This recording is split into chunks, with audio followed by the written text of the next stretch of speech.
everybody, to the Tuesday edition of the Daily Cheat Sheet. Right away, I want to remind people of what was going on in 2020. People like to go back in time and have a lot of a revisionist history of events that were occurring, and it's important for Republicans and Democrats to realize what exactly was going on. So, in January, we had the impeachments against Trump. First cases of COVID started to be known around the world. March 15th was the official lockdowns of COVID. And then May 26th were the riots, were the George Floyd riots, which started the summer of love, as we like to call it. So we had impeachment, we had rioting, we had COVID. This is everything Trump had to deal with within a 6-month period. Not to mention he had an election coming up. He had to save our economy, and we were on the brink of falling apart. And he actually pulled us together. Those daily briefings of his were amazing. A lot of people might not have liked it, but it did keep us together. The reason I'm bringing this up is because he didn't have the opportunity to do what he's doing now and not allow what we're witnessing as a brush fire become an explosion across the country go on.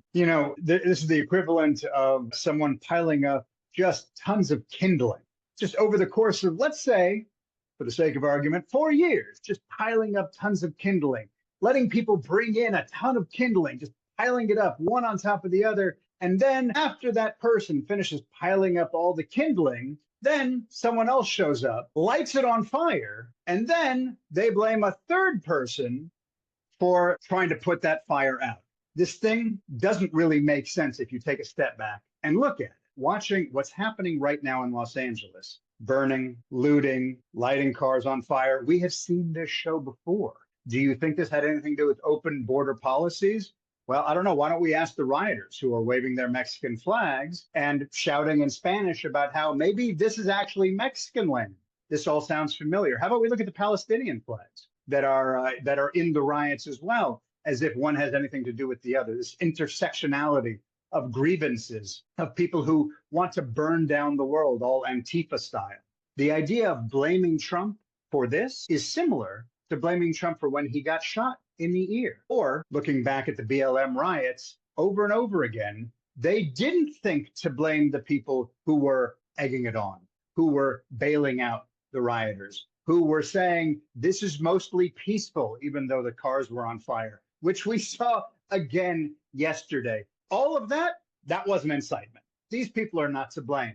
Who's to blame? The person who says, let's stop this from continuing. It's ludicrous, and yet somehow so many people are buying into the lie. So, Mend, I think it's exceptional that he brought in the National Guard, that he's sending in 700 Marines. And we also have to really look at the impetus of these terrorists that we're witnessing in our country right now and who's supporting them. This is something we never get to the bottom of, is who's supporting these terrorists. We know that they have bricks being supplied to them. We know that they have masks being supplied to them. Who is at the bottom of this? And I know everybody loves to say Soros. He could be one of the ones. I'm sure he is. But who else is out there, man?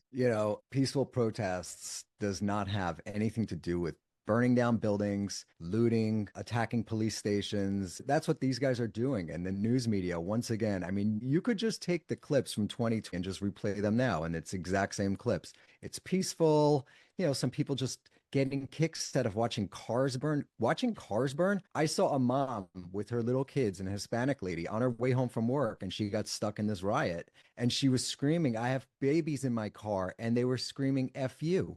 And, they were looting and burning and demolishing people's private property. So on one side, you have an administration that's trying to impose law and order, protection of the citizens, which is the main function of government. And on the other side, you have leaders stoking this stuff on, saying that these people are doing what's right and it's an outrage. The take that the Democratic Party is taking is blame the firefighter who's there to put out the fire.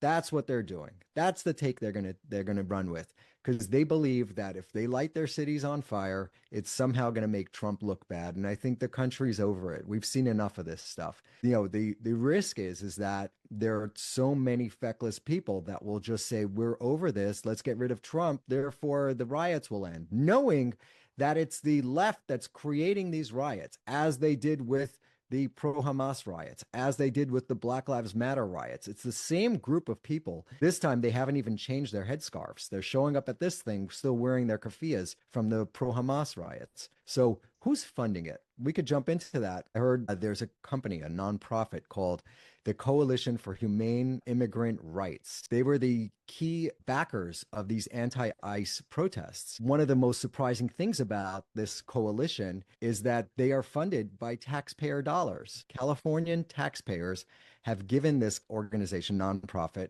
$12 million in 2022 and $34 million in 2023. So they are swimming in cash. They also got $450,000 under the previous administration, Department of Homeland Security. So it might be small compared to the $34 million of taxpayer money that they got from the taxpayers of California. Now, California is a broke state. We have a deficit. They can't pay their bills.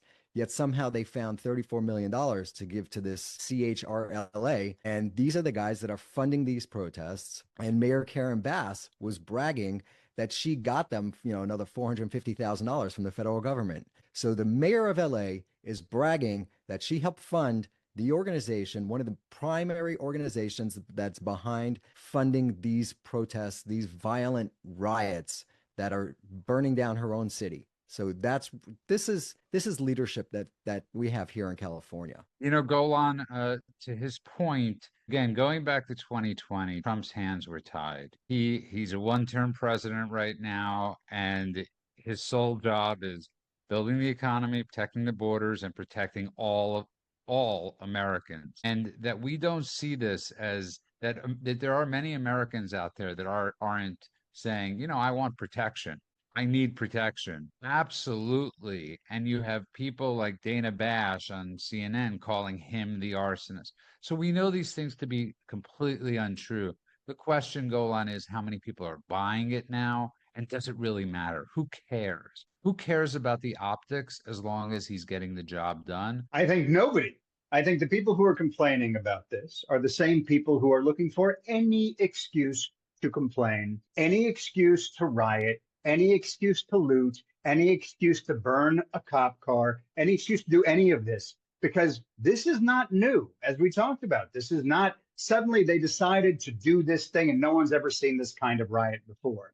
It's exactly the same playbook, the same BLM playbook that was used in 2020. It's the same playbook that was just used in the Free Palestine movement. As men pointed out, not only are they wearing the keffiyehs again, they have the Palestinian flags with them. They're not even hiding the ball. We're the same people. And if you go further than that, if you think about the coordinated signs, and this time, because the narrative this time is it's immigration, right? That's the reason we're going to riot. So coordinated signs in perfect English and perfect Spanish that all look exactly identical to one another, right? The megaphones, the buses, the logistics, everything that they're using is clearly set up by, as men pointed out as well, some kind of funder, some kind of someone, and we don't know who it is yet. I'm sure we will eventually dig down and find out. But this is not grassroots organizational kind of stuff. This is weaponized chaos deliberately designed in order to destroy, break down, as we always talk about, break down Western civilization. And let's use as an example this Coalition for Humane Immigration Rights in Los Angeles. It's not a grassroots organization. Okay, they present themselves as if they're a grassroots organization, but really, if you dig deeper into them, and we have been recently, we see that they always are going to prioritize political activism over any kind of actual solution to a problem. They're not looking for solutions. They're looking for destruction. And they always are going in the same direction. It's not like sometimes they'll defend people on this side and sometimes they'll defend people on this side if there's some kind of grievance. It is always in one direction. It's about demonizing ICE. It's about building a rogue militia. It's about breaking down a city. And it's about breaking down the United States as a whole, which is why, who do you want to blame if you want to break down Western civilization? Who should be the first person you point the finger at? How about the leader of the free world? That's exactly what they're doing right now. What a coincidence. And just to finish this up, Mend, I think he used the perfect word. I think the biggest mistake they are making, and I do think this will come back to bite Democrats on the ass, is that it looks like an arm, it looks like a militia. It looks like a uniformed militia, as you said, that's going from town to town, very differently than 2020 when it was like a ragtaggy type of people and you had BLM. This looks like a mission. Don't get it wrong. 2020 was pretty organized as well. Golan is right. This is well organized. Now they're spreading to many other cities. We talked about this yesterday. There was some data that came out from a former law enforcement officer who said that get ready for a summer of riots. That's their plan. Their plan is to burn everything down and try to destroy America and blame it on Trump and blame it on our immigration policies to try to make us more like Europe, where we just have open borders and we lose what it is to be American. So what do? One is we could all vote better and get rid of these people. Two is arm yourselves and stock up on supplies and get ready for this. And the good thing about this time around is that the government is not going to back down. He's going to bring in the Marines. They're going to bring in the National Guard. The problem is that the National Guard can't actually shoot. They're there in force, but I don't think they could assist law enforcement. Well, they have shot. Just to correct you, they have shot, and that was I believe in 1968. I want to say, but I believe that was the year of Kent State, and that was a massive issue that sort of I want to say emasculated our National Guard. I want to move on a little bit in the same vein.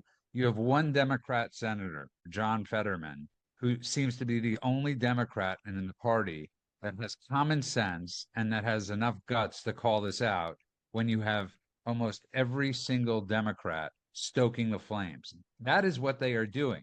I have never witnessed Republicans stoke flames of terror in the United States go on, or the world. I've never seen them do that. Absolutely correct. It's something that should be foreign to us, but at this point, it's become kind of standard to see the liberals cheer on the terrorist mob or cheer on the violent mob or cheer on the looting mob or whatever it is. This seems to be, at this point, my brain just has acclimated itself to thinking, okay, when I see violence in the streets, liberals are going to cheer it on. And yeah, Fetterman has been the exception to that. He's the rare liberal who's actually had the guts to stand up against the mob. And that doesn't happen really anymore. I can't think of another one. Every once in a while, someone says something that is the wrong speak, quote unquote, for the liberal side of things. And almost immediately they are snapped back into place and told exactly what to say, how to say it, and they even sometimes publicly apologize for misspeaking, and sometimes they go on an apology tour. Fetterman just says, I'm saying what I think is right. I have morality. I have an ethical code. I have values. He's not hedging about it. He's not saying, I think this is bad, but he's not even using their buzzwords, unrest or community conversations or whatever things they're using. He is calling it anarchy, and the words matter. This is something we've spoken about a couple of times. Words are things that, like when people misuse the word genocide or misuse the word apartheid or misuse the word or the phrase ethnic cleansing or and on and on and on and on. He is actually not just speaking the words, but he said this: the left has forfeited the moral high ground by staying silent on the violence that's happening in Los Angeles, and that is real conscience. What was it that you said? He had principles, men said. He had principles. That is correct. He is someone who stands by his principles. He called out, of course, he called out Hamas. Of course, he's pro-Israel, so we know he understands good and evil, black and white. But he also just called out the anarchy in Los Angeles. And again, he's right. And honestly, he's the only one that I think I've heard. Have you guys? I'm gonna open it up to you. Have you guys heard any of the liberals say this? Oh, no. In fact, obviously, they've brought up the opposite. Whether from Maxine Waters to Jay Powell, they're continually gaslighting this militia, and I think we really need to start calling it a militia. And he has the courage of his convictions. He has principle, like you said, and it's sort of frightening that he's won. He's one. He's one person. And common sense would say to everybody when they're witnessing this, I don't care what party you're in. If you're seeing cities burn down, when it was Portland, LA, or wherever, Wisconsin, have some common decency and say, this is wrong. What we're watching and witnessing is wrong. What they do, man, is say, what you're watching and witnessing isn't happening. Yeah, it's like what Golan just said. The guy has principles and he's just calling the shots as he sees them, and it's true. There's someone who put together a supercut, and I posted this online, and we'll put it up in our Substack. But it's a supercut of CNN anchors and MSNBC and a whole bunch of Democrat elected officials saying that none of this stuff is happening on one side of the screen. On the left hand side of the screen, it says none of this stuff is happening. They keep on going from person to person, and on the right hand side of the screen, they're showing you LA burning down. They're showing you these rioters just torching cars. Waymos stopped having their self-driving cars in LA because 4 of them got burned. People are trapped. The police then came out and said that they do need help. There was a video of a whole bunch of cops trapped underneath a bridge with everybody on top of the bridge, pelting them with rocks. All their cars are trashed. So as these people are telling you that these are peaceful protests, on the other side, you can see it yourself. And the tagline that I put up was, "Don't believe your lying eyes. Trust us. We're the news media." So same thing as it was in 2020. This is where we're at. These people are lying once again, and everybody sees it thanks to X. Well said. And I really want to get to this very quickly before we move on to Musk and X. Trump came out yesterday and said, we had a great relationship and I wish him well, Trump said on Monday. And this is a different Trump we're watching than 4 years ago, 8 years ago. I don't know what happened. You grow up, you get older. Even if you're older, sometimes you get older. And man, this is extremely important because America and the world need X and Musk, and America and the world need Trump right now. And these two people need to be able to work together. Well, Trump definitely seems that he's a lot more subdued and put together than he was 4 years ago. 4 years ago, he was screaming at Rosie O'Donnell at 4 a.m. on Twitter. Now he had Elon Musk kind of tweeting at him all weekend, and he didn't really respond. Great. I mean, I think the only thing he did come out with is said, Musk was talking about starting a new party, and Trump said, just don't fund the Democrats. There will be consequences if you do that. I hope that they could just bury the hatchet, maybe not get along. I don't know if you ever come back from what just happened there, but they both seem to be patriots. They both seem to be caring about the country, and maybe they could each go their own way and still be patriots and help the country. Well said. And Golan, I don't think it's Trump that's the issue. Trump could get past many things, as we've seen. One of you, I think it was you, Golan, that brought up the Bill Maher thing. He's had Joe Scarborough. He's had people say far worse things to him than Elon Musk ever did. So I don't think it's an issue. This is a Musk issue. I think this is a cabinet issue. And Elon Musk is Elon Musk, and these people in the cabinet are these people in the cabinet. And it's just not a perfect mix always. He's a businessman, and these are people that have to vote on things, have to agree on things. It's not as easy as owning your own company and pretty much saying whatever you want, go on. Yeah, I mean, look no further than J.D. Vance. That man said some pretty nasty things about Trump once upon a time. Came around, said, hey, you know what? I think I've changed my mind. And now he's the vice president under Trump. So I think we can see that Trump is not just a businessman. I think that this is a common misconception. Remember, if you look back to like 2016, he was the destroyer. He was the wrecking ball. He was coming in to mess up government, to mess up politics. He was going to be the fly in the ointment. In 2020, and kind of from 2016 through 2020, he became the scapegoat.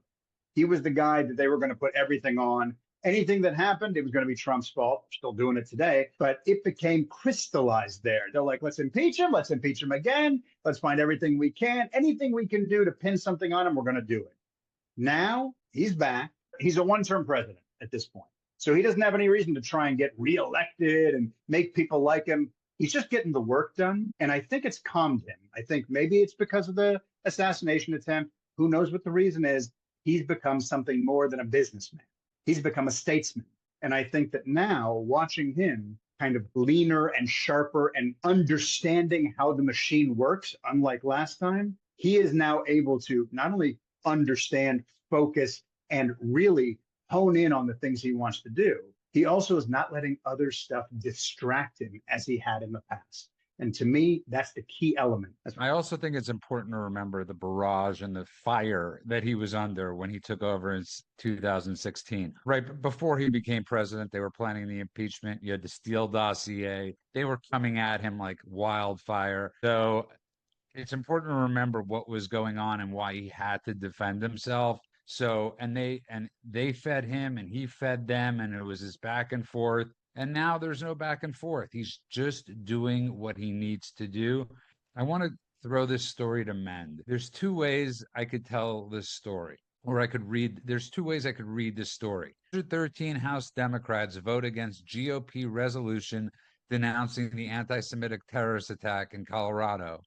Or mend, 113 House Democrats vote against GOP resolution denouncing terrorist attack in Colorado. And it's sort of a fascinating thing, man. Yeah, this happened a couple of times over the past couple of years where there were resolutions that you would think would make sense. There was another one that had to do with slavery, and every single Democrat voted against it. This is a pattern where they come together and kind of groupthink, and they just don't want to do anything that the Republicans put forward, even if it's common sense. I mean, who would not want to condemn a terrorist attack on American soil? It just doesn't make any sense. I don't know how it's indefensible. That's the bottom line. It's indefensible. If there's an act that would protect kids, you'd think everybody would come together for it. If there's an act that would condemn terrorism, you'd think they'd all get on board. I don't know how they go back to their voters and explain why they didn't support this thing, especially the fact that most Jewish voters vote Democrat. I don't understand that, but that's how it is.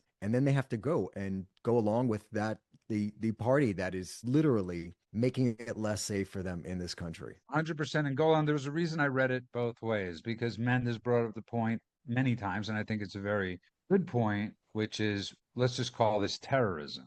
But in the bill, it was anti-Semitic terrorism. Either way, I still think 113 House Democrats vote against it, because that's just who they are. That's just who they have become. They are the party of harboring terrorists. Listen, they have judges that harbor criminals. They have judges that are blocking Trump at every move to deport illegal immigrants, violent criminals. This is who they are. I'm going to answer in two ways similar to how you presented the question. Okay. First, I think that they are so afraid of alienating and offending their far left base that they would rather kowtow to them than stand up for American Jews, even the ones who were just murdered, and certainly the ones who were just lit on fire. This is something that, if you look at, again, that intersection of DEI cultists and pro-Hamas sympathizers and BLM and Antifa and all the rest, this is the group that they right now feel they have to bow down to.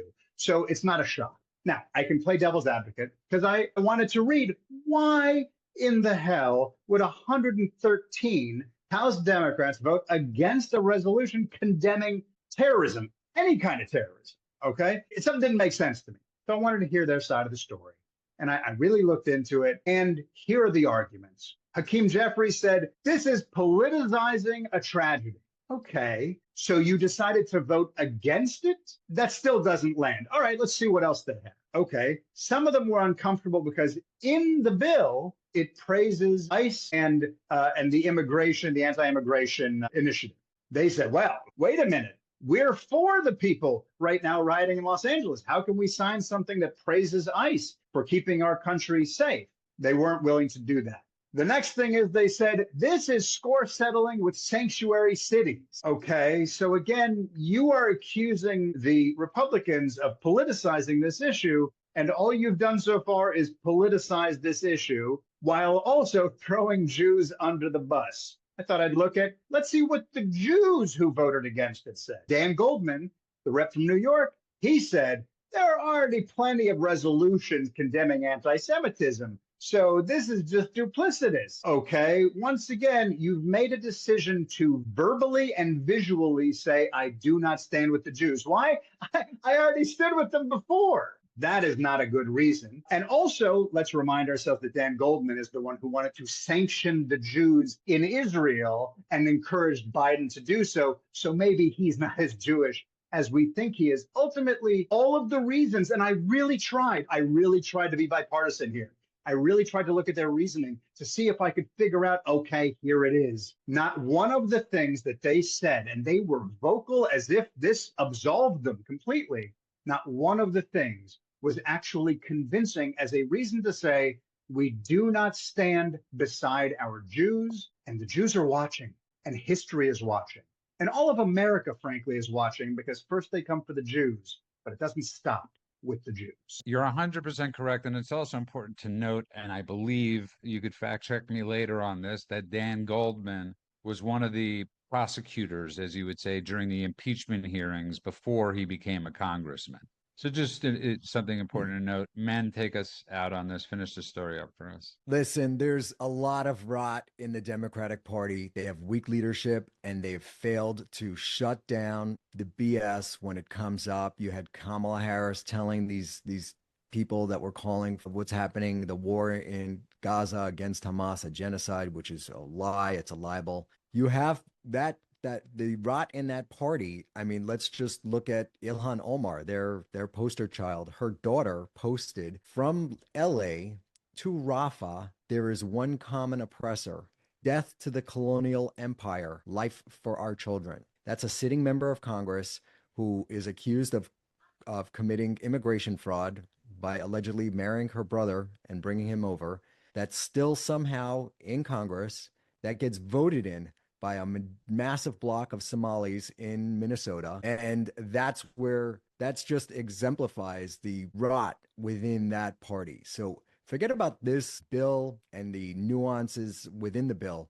This is a bill condemning domestic terrorism committed on our soil, and a whole lot of Democrats voted against it. That's the takeaway. That is the point. Well said, both of you. I want to move on to something that's being reported now, which is great. Lawmaker Errol Issa from California, who sits in the House, is demanding accountability for LAPD's delayed response to helping ICE officers. It took 2 hours, he says, for them to have responded as they were being brutally assaulted. And the response was from, I believe, from the LA police chief. It was 40 minutes. There was a lot of traffic. And I like this. I think it's extremely important that Republicans do this. I think it's extremely important that Republicans do this. And obviously we know Democrats will not do this go on, but this is something extremely important. I'm having a hard time even knowing how to respond to this. It's so wild that is the response. It's so disrespectful. It shows everything. You know that phrase that's always on the internet, you don't hate blank enough?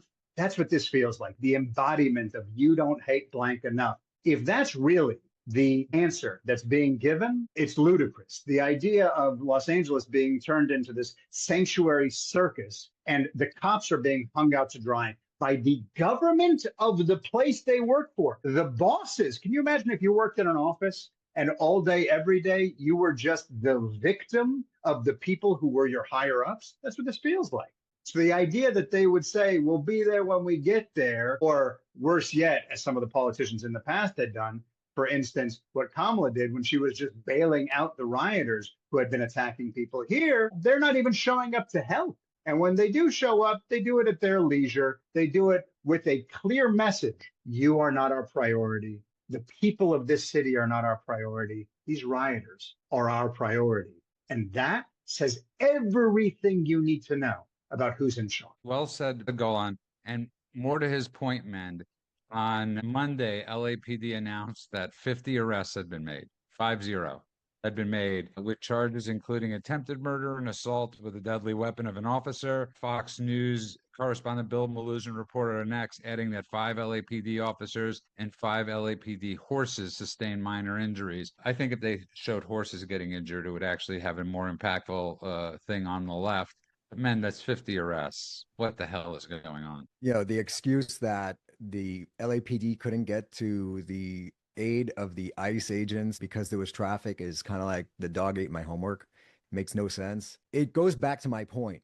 If they couldn't rescue law enforcement agents, officers, and it took them over an hour to get there, what is going to happen when it's you and your home and the police department falls apart? So back to what we said earlier, everybody needs to arm themselves and get ready for a summer of riots. That's what these guys are planning. That is what's going to happen. Well said. And another news story, and this is dealing with Iran, Tucker's favorite country. Trump came out and he talked to Brett Baer, And he said Iran is acting much differently in negotiations than it did just a few days ago. Trump told Fox News' Bret Baier, much more aggressive. It's surprising to me. It's disappointing, but we are set to meet again tomorrow. We'll see. And I can't help but think, go on, and I say this with all honesty, if not for a certain cabal of isolationists within the Trump base, Trump would be all over Iran right now. This makes no sense. They've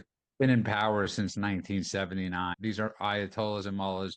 You can't negotiate with people that are willing to live in a cave. What do? Offer them another cave, a bigger, full cave? They don't want to negotiate. Go on. Let's be clear. The Ayatollah regime doesn't want peace. They don't want to sign these negotiations. They don't want to close out anything. They're buying time. It's the same thing we've been saying since day one. Iran's getting more aggressive. They're torpedoing negotiations. Color me shocked. This is not a shock at all. If you know anything about Iran, anything about the mullahs, anything about the Ayatollah regime, you know that they are playing the long game. They're not negotiating in good faith. They never have. These are the same people who are enriching uranium while they fund terror proxies all over the world. So to think that you were sitting down with them, especially with Witkoff's almost JCPOA 2.0, thinking that you were going to get a deal out of them, it was never going to happen. And especially, and by the way, I don't hold him accountable to this. I think this is the right thing to do, and especially with Trump coming out and saying they are not allowed to enrich, period. When he said it's a 0% thing, well, we knew it was, even if they were going to sign a silly deal before and then just break it because it's what they do, they certainly weren't going to sign this one. And so the whole thing has been just a waste of time, but it hasn't been a waste of their time.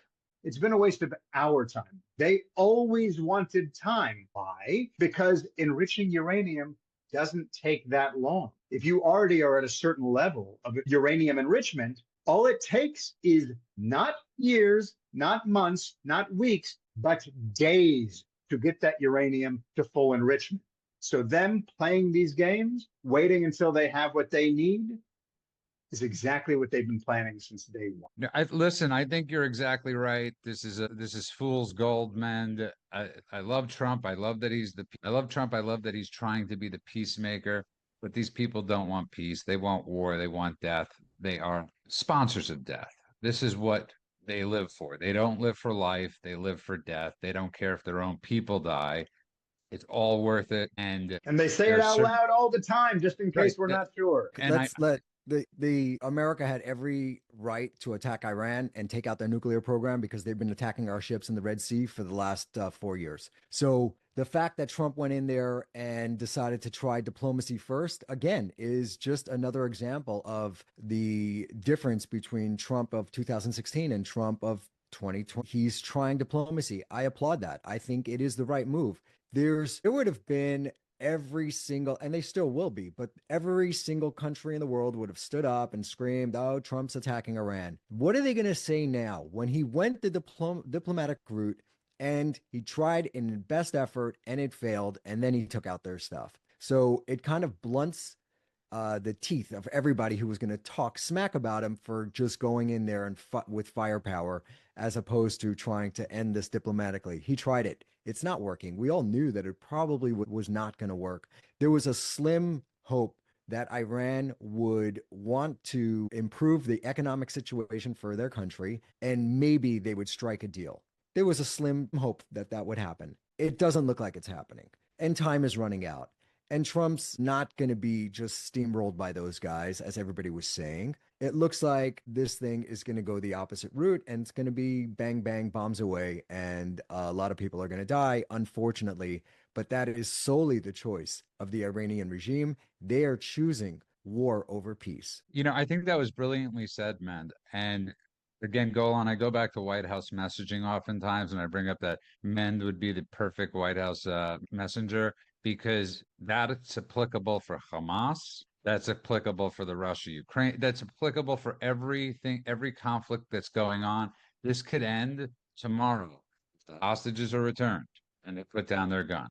If Iran stops enriching, this could end. Everything could end. That's it. Like in 60 seconds, Golan, Mend message better than the White House has done on this subject in 6 months. No offense to Carolyn Levitt. She's great. Look, I don't disagree. And I think that, Mend, you are generally right. I think, we've spoken about this before, the idea of diplomacy first and then power after the fact. I don't think that's wrong. I think 99% of the time, that's the way it should be. There are times, though, when you already have seen the face of the thugs. You've already seen the face of evil. You've already seen the mask of death. This is a guy who took out Soleimani. And what happened after that? Everyone thought the world was going to end. And not only didn't it end, but he was able to hold them to account and hold them down until the end of his term. The only reason they rose back up again was because of what Biden did after the fact. So if you can't cut deals with apocalyptic fanatics, maybe sitting down with them for a negotiation is face saving. You're right. That's right. He had to do the thing where people were going to come at him and say he was maybe being Islamophobic or whatever else they were going to throw at him. So maybe that's the reason he did it. But if he didn't go in knowing that they were going to sabotage these talks, if he didn't know that he was negotiating with vipers, he wasn't expecting them to do anything but try and bite him. If he knew that, great. Because then he went in, he did the diplomatic, again, that statesman thing of letting everyone know, see, I tried, and now watch this. Okay. It's the thing that my problem with it has been, it hasn't felt that way. Part of that, I will admit, is on Witkoff's shoulders. I think that he really has mishandled the ball in a lot of what's been going on over there. So maybe I'm putting too many eggs in that basket. But the idea of them chanting death to America while cashing in on the sanctions relief, while we're having these negotiations and the negotiations are dragging out, so they're continuing to just siphon more money out of there and continue to enrich that uranium inside their hollowed out mountain instead of maximum pressure, crippling sanctions, and again, taking out Soleimani, doing it that way. I think this time it may have been the wrong path. But you know what? I'm willing to be wrong. I hope I'm wrong. And I hope that Trump is doing this as a velvet glove with a boxing glove in the other hand. And that's what we're going to see. If that comes up, I will readily admit that I missed it. What sanctions relief are you talking about? Frankly, any of the sanctions relief. It's not under this administration. And this administration has actually just imposed more sanctions on Iran. On one hand. On the other hand, they've also been able to make deals worldwide, and those deals have been continuing, just like what's going on with Russia. Sanctions only work part of the time if you allow the rest of the world to continue to do business. So if you're putting sanctions on China, or you're putting sanctions on Russia, or you're putting sanctions on Iran, and they are still allowed to do business with one another. And we have seen this. This is not a new piece of information, whether it's selling oil or whether it's selling weapons or whether it's whatever it happens to be. This is still going on. So we are sanctioning them, sure. But before, we put handcuffs on them, and we sanctioned anybody, as we might do again, that could have done business with them. Right now, they are dragging out the clock in order to make sure that doesn't happen yet. They're stockpiling whatever they can in the interim. And what I'm saying is maybe it's time to cut them off at the knees before they have a chance to build up an arsenal. Great points, both of you. Point, counterpoint. We all just hopefully learned something from that. It's also important to remember Tucker was against, as I brought up, against the missiles sent into Syria. He was against when we took out Soleimani. And this is a person, if Tucker truly loves Trump and the MAGA movement, Iran put out a hit on Trump. Okay, I think the contract is probably still out there. So if you supposedly love this guy, Tucker, which I'm very suspect about because that $800 million lawsuit to Dominion buried a lot of information that we'll never find out about of what Tucker was saying and quite probably a lot of others at Fox News. I want to move on to one of our last stories of the day, and I love this. I think we all love this, is RFK fired everyone from the Advisory Committee on Immunization Practices. Now, none of us know that that this group even existed. I'm sure Bobby Kennedy got in there and said, "What the hell is this group? You're all gone." So good for Bobby Kennedy for making us immune from these immunization practice assholes. The Advisory Committee on Immunization Practices, ACIP, which is the committee that RFK just disbanded. And the left is going crazy and media is saying, we have no more protections, blah, blah, blah. This committee over the last decade has not denied a single vaccine. It was a rubber stamp committee. This wasn't a committee out there protecting us. This wasn't a committee that was doing things that would gain trust from the public in their practices. They were a rubber stamp committee. So I'm glad he got rid of them.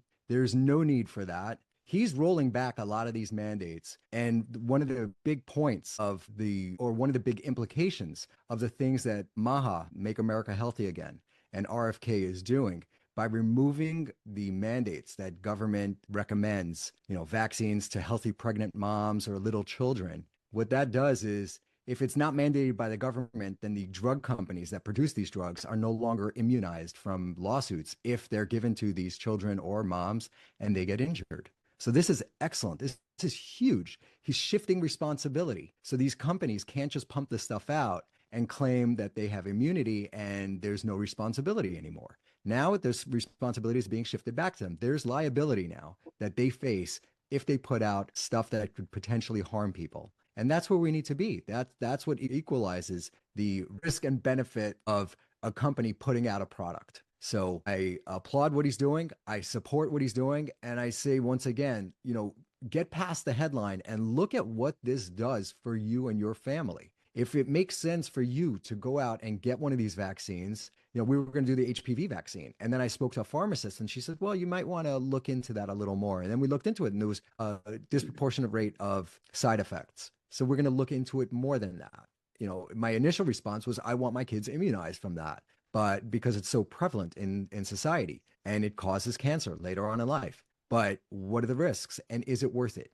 So everybody should be doing that. You do that on your own. You figure it out if it makes sense for you, not mandated by the government, especially when it's something that doesn't have enough data. It hasn't been in society long enough for us to know what the ramifications are. An extremely important news story that I'm not as familiar with this topic as Mend is RFK firing everyone from ACIP. So please tell us a little bit more about what ACIP exactly is. Golan, your thoughts on that? First of all, I did not know what Mend just said, that they have never turned down a vaccine. That is an insane factoid. That's unbelievable. Especially, by the way, the HPV vaccine, the one you were talking about.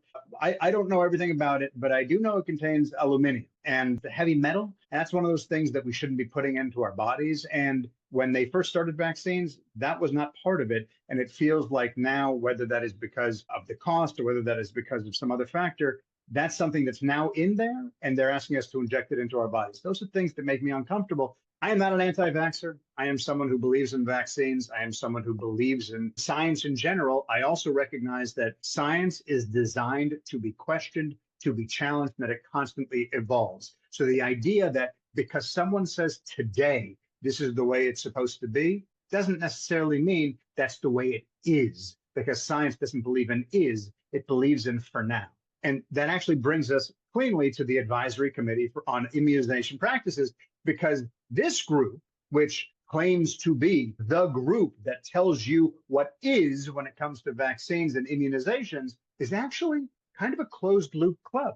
It's riddled with people who go from government jobs to pharma-funded research jobs to private sector gigs. Now, if you don't know what that means that if I'm over here in the government and I know that if I approve this particular thing, that I'm going to get hired into this company that's going to pay me a hell of a lot of money.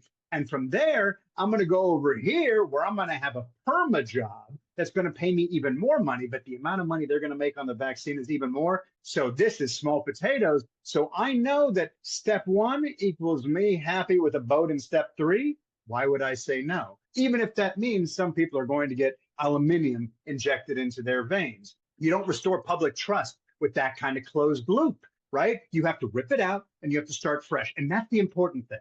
RFK is not saying, I'm against immunization, I'm against vaccines. He's not saying. He's saying we need a reset for this system. It's what you do when an institution has lost its way. You don't patch the leaks, you rebuild the boat. And right now, he needs to burn it down a little bit in order to build it up better again.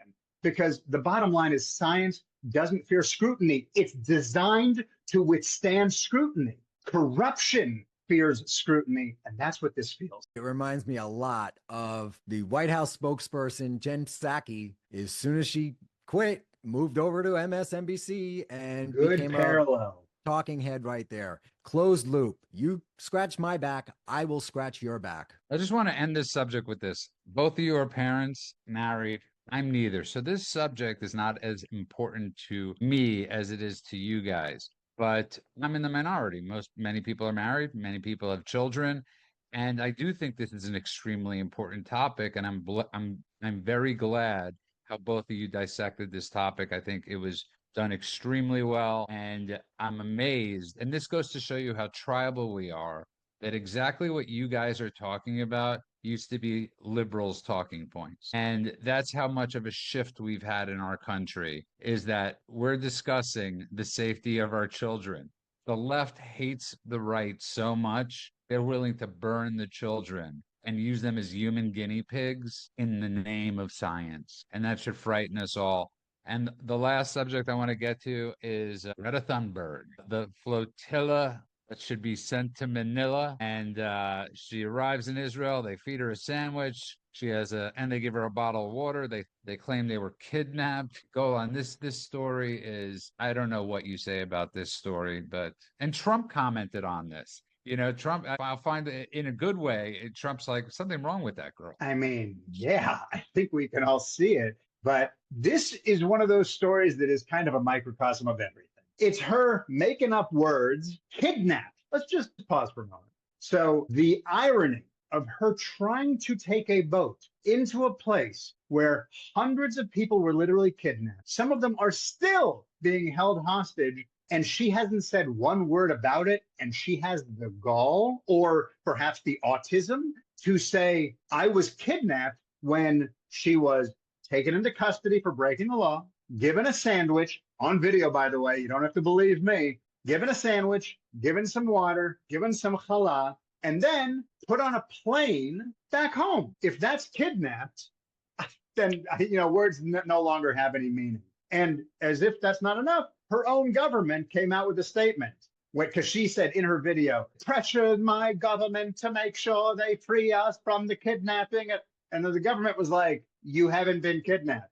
There's nothing to do here. What are you talking about? Even her own government thought it was ludicrous. So everything about this has been silly. Her going in with enough food to feed a family of 4 was not going to change anything. Her going in there with selfies blazing was not going to change anything. Her being stopped is actually according to international law. As you mentioned yesterday, Judah, I would love to see what would have happened if they tried to row that boat up to North Korea or Russia or China. Good luck. But also them being treated with kindness. The smile on her face in the photo says everything. This is how you get kidnapped these days. It's ludicrous. So the idea that she was treated with respect, with dignity, and then sent on her way after she tried this stunt that only the media amplified into something that they pretended to be legitimate, says everything you need to know about how silly this whole thing was. And as a microcosm of the whole thing,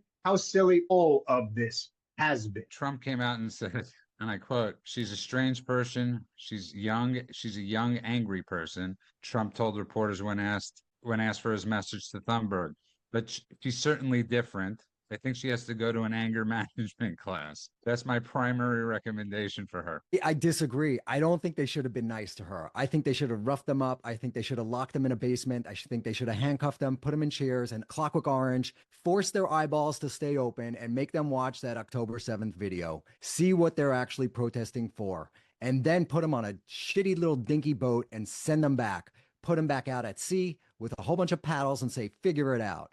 That's what they should have done.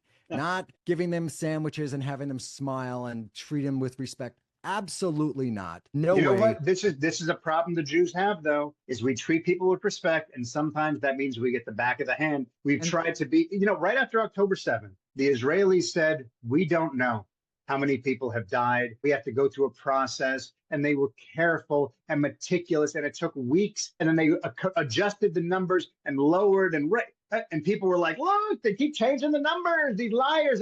Whereas the Muslims, the minute a bomb fell, their own bomb might add, it was 500 people, 512 people. Yep, all children. Fuck, like they immediately started just lying. There wasn't a hesitation. People were like, they said 512, write it down, New York Times, let's go. So yeah, we do. We get fucked when we do this sort of thing, but we still can't help it. We are a moral people. We are an ethical people. And it's, you know what? I would rather be and ethical people when it comes to this sort of thing than not. And you brought up something that needs to be mentioned. Yesterday on our show, we talked about how the Israeli government wanted them to watch the video of the atrocities from October 7th. These people refused to watch it. Once again, this says everything. They haven't mentioned the hostages. They haven't mentioned they mentioned the hostages. They haven't mentioned the victims. These people have been able to completely shut their eyes to reality and deny what actually happened while they cheer on their rapist, terrorist, murderous boyfriends in Hamas.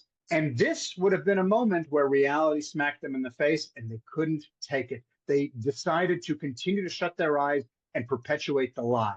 That should tell everybody everything, that they weren't even willing to confront the truth. Yeah, I still go with they should have treated them just the way they deserved. You lock them in a basement, you chain them up, you do the Clockwork Orange where their eyeballs are forced open, and you play that movie on repeat for a good 16 hours. And then you put them on a dinky and let them go back. I think you should add, they should be playing like Hava Nagila in the background. But to Men's point, I do think he's sort of right. You came on a flotilla.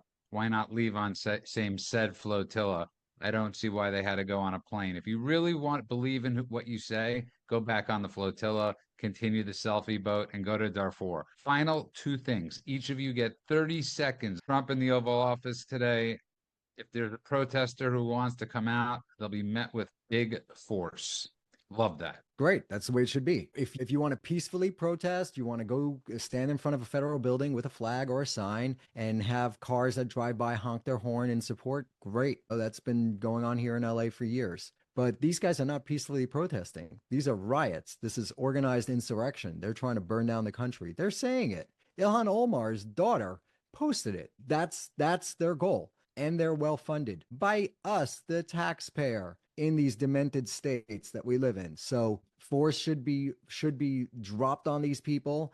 They should be forced to face the consequences of their actions. This is the only way we get along as a society, is through law and order. If law and order breaks down, then we just descend into chaos. Nobody wants that. Children can't be raised in chaos. So I applaud the administration for coming out that way. And I applaud that 30 seconds for us means 2.5 minutes. Good work on that, Mend. And go on. The last thing I want to get to is, I think, which is Trump giving every baby born $1,000 into the stock market, investing for them. And Ben Stein wrote an amazing book called The Capitalist Code. I encourage everybody to read it. But the best thing in it, he wrote, is when you invest in the stock market, you become a business owner. And hopefully this teaches every kid in America, because they've already invested in, that they are a business owner and they have skin in the game. I think this is, maybe of all of the things that he has suggested,